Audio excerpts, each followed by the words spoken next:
Hi, I'm Har Chagar from Brown Bus Magazine, and the question is for the Canadian delegate. In general, what was your perception before about girls in general, and now having spent time in all the workshops with all these delegates? Good question. I think my perception of girls before, I mean, obviously it was a good perception because I'm a girl, but I think that going through all of the workshops and hearing from so many inspiring people, and I don't just mean the presenters, I mean the other delegates, because they all have such amazing stories and they're such amazing people, and the contributions that everyone has made have been incredible. And so I think hearing all of that has made me realize how much we share in common as girls and women around the world. Because regardless of what country we come from and what situation we come from, we all like to laugh, we all have certain interests, and we all want to be who we are. And we've had a chance to do that over the past couple of days, and we're extremely lucky to have had that chance. And I think that we've been able to contribute to a discussion that will hopefully allow all girls and women to be themselves and to just be women, because that's what we've all been doing here. And I think that I've seen so many remarkable girls here, and I know there are so many more.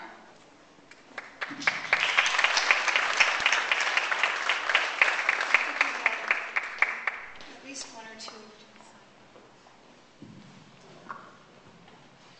Hello, my name is Alden Hadlin from Aeroplan. I'd like to direct my question to Noma Tembe on the subject of maternity, but also referring to this idea of collaborative cooperation, where girls work together. I wondered if you had considered daycare. In Canada we call it daycare, care of infants and very young children. If perhaps the young mothers who have chosen to become pregnant or who have accidentally become pregnant, if it's ever possible for them to share, so some of them can go to school while some of them watch the children. Did you consider that kind of collaborative response? Thanks for the question. The delegate that is not here, she said something about a school for girls. She actually had this idea that if girls come together, a lot can come out, and we girls, I'd say women, I'm sorry, we women have, we can go through a lot together, and we are able to sacrifice for each other.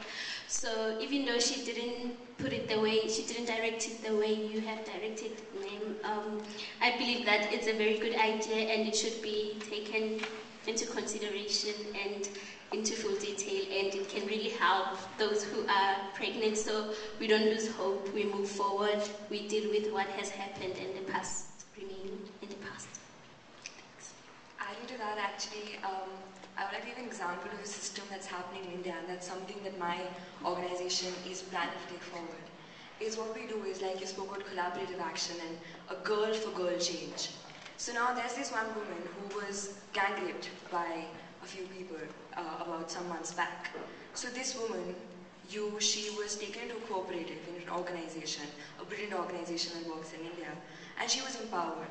She was taught that, well, it's not the end of the world, she can grow. And while she helped herself, she was also taught, and she also decided that no, this has happened to me, but I won't let this happen to anyone else. So then there was another girl from India who was suffering from domestic violence. Her husband used to beat her up. So this very woman went to that girl and empowered her and said, yes, I know what you're facing, I went through the same thing, so I'm going to help you. Now both these women are helping another one who is having a problem at home because she's one woman out of 3 brothers, one girl out of 3 brothers. She's not being able to go to school. So these 2 women are helping that third one. Then that third one, all 3 of them together are helping build this organization and this cooperative that eventually forms our empowerment system. So it's just linking it. It's literally, I mean, that's something we've been talking about as well, that if you're educating a woman, if you're giving a woman a spark, it's eventually educating the entire nation. It's about just starting that spark, and I think with the foundation, it's actually just starting this spark, which will eventually go into a huge fire all across the world. I'll also add to that, that specifically in the communique document, we do have a couple mentions of childcare. So under health and sexual health education, we talk about the importance of childcare, and also under employability for women right at the end, we do mention that it's important, and it's also a way of perhaps providing employment to some of the mothers as well, so that's in there too.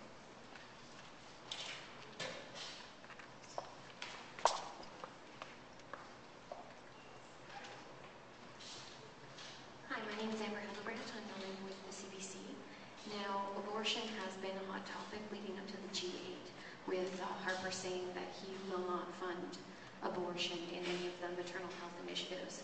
Did you guys discuss Canada's stance on that? And if so, what's your message to her?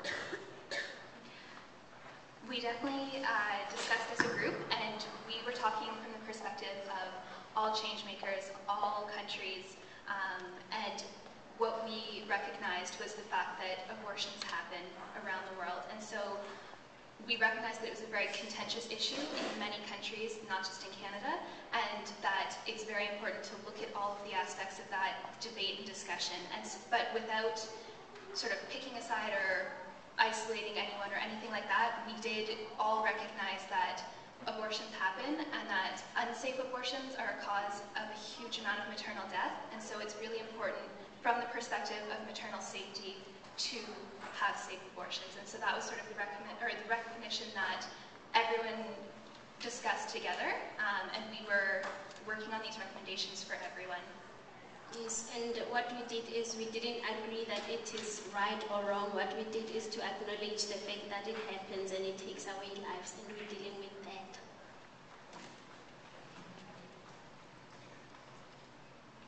Okay, are there any other questions? Okay. Well, I will, with that, I will bring the question period to a close. I would like the delegates to please stand one more time so we can acknowledge you and thank you for all of your work.